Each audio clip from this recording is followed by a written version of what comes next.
Compañeros y compañeras, tengan todos ustedes buenas noches.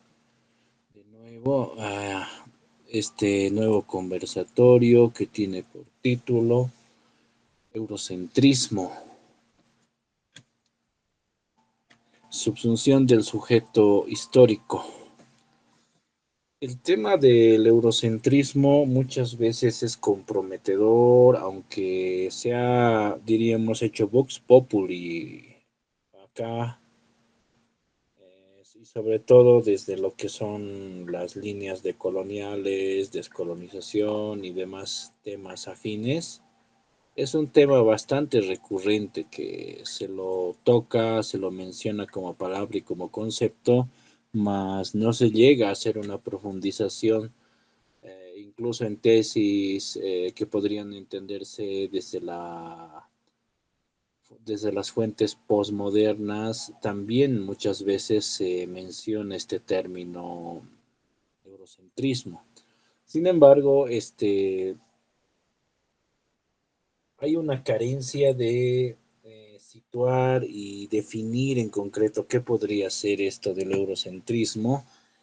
Pues cuando se va más a profundidad, uno incluso se daría cuenta o tomaría conciencia de que está poniendo en crisis al definir o al tratar de profundizar en su definición, incluso con aquellas propias, aquellos propios principios, desde lo que sería la línea crítica del posmodernismo hacia lo que es la filosofía moderna, por un lado.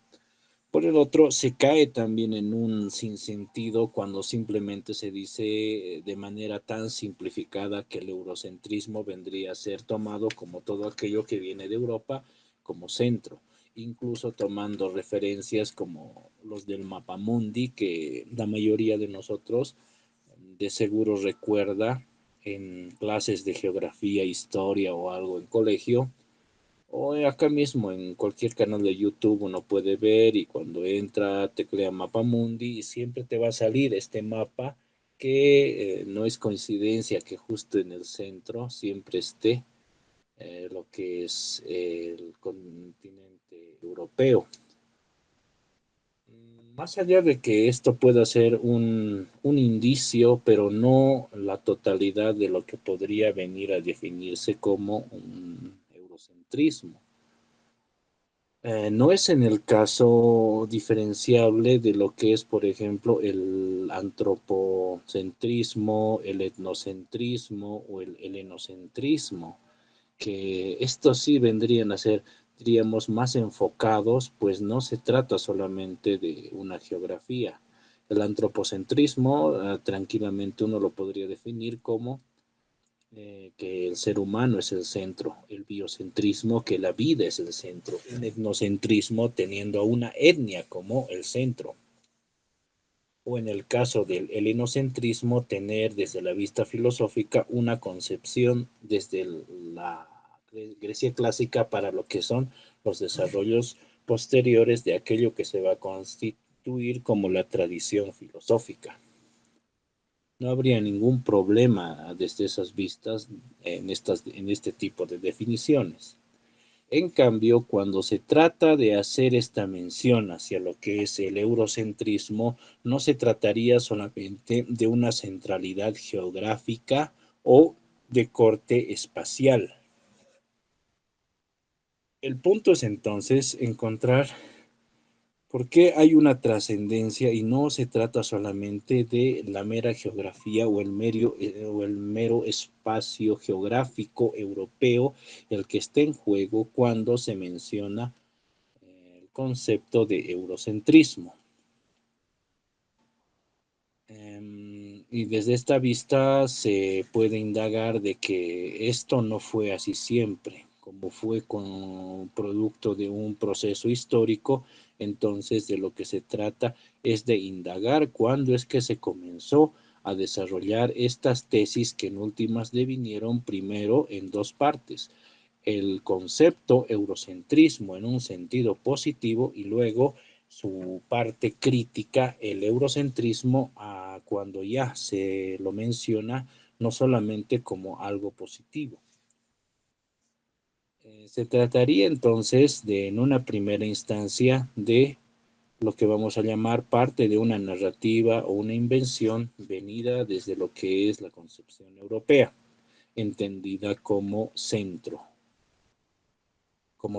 pero no solamente geográfico, como se dijo, sino como centro civilizatorio y todo de lo que una civilización puede desprenderse, que ya sería la parte económica, cultural, política, ideológica, filosófica, científica, técnica, en sí todo lo que uno puede constituir y derivar como humanidad. Esta primera versión entonces de lo que sería lo eurocéntrico primero se toma desde la vista positiva.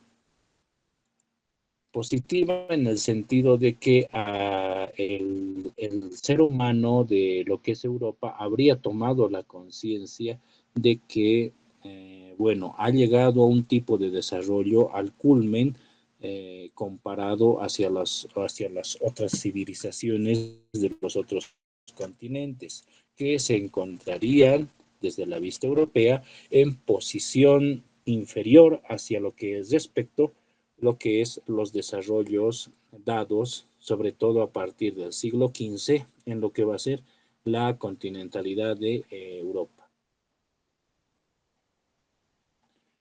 Para hacer también un poco, no radical, por lo menos en este principio del discurso, habría que entender que cualquier civilización desde su desarrollo histórico como tal, tiene estas particularidades, es decir, cualquier civilización que quiera desarrollarse, ya sea en los valles del Indo, Mollendo-Daro, lo que es el río Amarillo, el Yangtze para lo que va a ser la civilización china, para nosotros sería la parte de los Andes, las partes mayo-aztecas en el norte, las partes del Tigris y el Éufrates, el Nilo para Egipto. Entonces, todas estas civilizaciones en sus desarrollos han tenido que, por principio de identidad, comenzar a afirmarse como estados. Entonces, desde esta vista, no es un sentido malo encontrar que tengan que afirmarse como centros de sus propios desarrollos. Sería parte de lo que nosotros consideramos acá desde las tesis soberanistas, un principio de soberanía como tal, tratar de fundar en algo. En México hay la figura, ¿no? De cómo es que se fundó, si no me equivoco, la ciudad de Tenochtitlán. Y de ahí es que sale hasta ahora la figura que tiene de emblema en la bandera mexicana, del águila y una serpiente. Tiene toda una leyenda y un contexto eso, pero que le daría ese estatus de centralidad para lo que es ese tipo de civilización. Acá en lo que fue el incanato, también se dice que Cusco era lo que se dice el ombligo del mundo, entendido como otro centro. Ejemplos, hay varios en lo que es la geografía, las distintas geografías. Se dice que el oráculo de Delfos en la antigua Grecia también fungía como una especie de ombligo a partir de las deidades que ellos tenían y lo que iban a consultar. Otros ejemplos se tiene, por ejemplo, en la isla de Rapa Nui, que se decía era el centro del mundo. Una pequeña, vamos a llamarla civilización, entre comillas, una civilización insular que, bueno, tuvo sus días de gloria, pero que pese a la ínfima, diríamos, al ínfimo tamaño y a la condición insular que era Rapa Nui, incluso tenía esta potestad de afirmarse primero a sí mismo. El sentido entonces es que cualquier civilización que quiera desarrollarse en un principio necesita de este afirmarse como centro de sí mismo para comenzar a desarrollarse, para comenzar a constituirse y desplegarse como civilización. con todos los bemoles que puede haber, desde la formación de una religión, formación de mitos, políticas y demás. Ahora, que esto devengan cada uno en su camino, algunos hayan tenido más éxito que otros, otros se hayan extinguido, u otros por un proceso de conquista hayan decaído, eso ya se corresponde, diríamos, a los encuentros históricos que ya se va a tener en posterior hacia lo que son el encuentro de estas civilizaciones. Sin embargo, en los inicios se necesitaba de este principio. Europa, al desarrollarse, como si lo que va a ser las conquistas de Alejandro Magno, por un lado, y por el otro, lo que fueron los desarrollos de ya el Imperio Romano como tal. Ambos, más allá de sus intenciones imperiales, tuvieron que afirmar. Y se da a entender que esta sería la herencia que cobra la Europa moderna desde esas vistas para luego desarrollar este principio que vendría a ser el eurocentrismo. Sin embargo, al darle esta calidad de imperialización, ahí estaría el primer problema, la primera observación frente a las otras civilizaciones. Pues las otras civilizaciones ya se entienden como desde el mundo helénico como los que son siempre los bárbaros, incluyendo lo que va a ser las territorialidades geográficas germanas, que también eran consideradas parte de lo bárbaro, así también el mundo persa. Peor ni qué decir de los africanos o de lo que es la parte hindú.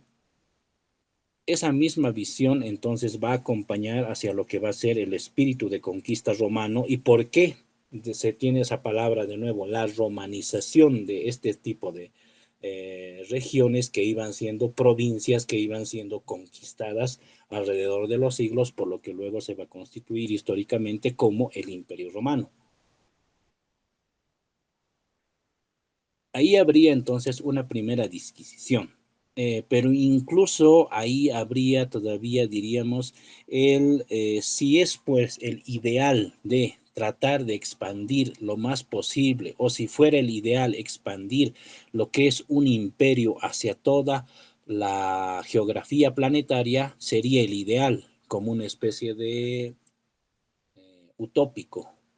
Sin embargo, ya se sabe que por las contingencias de la realidad esto no puede ser dado. Sin embargo, sería lo ideal. Esto al parecer lo sabían porque eran conscientes de su finitud, tanto Alejandro Magno, que muere a los 35 años, muy joven, o incluso ha visto el Imperio Romano, cómo es que en sus días de gloria aún tenía rivales que podían hacer frente a su potencia como tal. Y no hablamos de pueblos bárbaros o pueblos, diríamos, que no estuvieran al nivel de los desarrollos tecnológicos bélicos que en ese instante el Imperio Romano podía desplegar en sus campañas de conquista y despliegue de sus legiones. Se trataba entonces cuando se ha tratado de ir hacia lo que son las tierras persas, se han encontrado con el Imperio Parto, si no estamos mal, y este Imperio Parto ha sido pues uno de los derroteros que ha resultado inconquistable por toda la historia romana. Por eso es que si uno se fija en la máxima expansión del Imperio Romano en sus mejores días, va a entender de que más allá de la península de Anatolia no ha podido avanzar más hacia lo que es las actuales tierras iraníes. No han podido ser conquistadas, no por un espíritu de que ya hasta ahí era el mundo romano, sino si hubiera sido por ellos, quizás sí se hubieran expandido, pero ahí se encontraron con otra potencia que les paró, les ganó batallas. Del lado africano se encontraron con un desierto, el desierto del Sahara, que también les bloqueaba ya una conquista mayor hacia lo que fuera el África subsahariana, hacia lo que es incluso en las islas británicas chocan con el muro y por eso la formación del muro de Adriano en lo que va a ser el encuentro con los pictos. del lado que es la actual Rusia, también las estepas son una tierra desconocida para lo que es el arte de la guerra romano. Pues Roma veía, era experta en asediar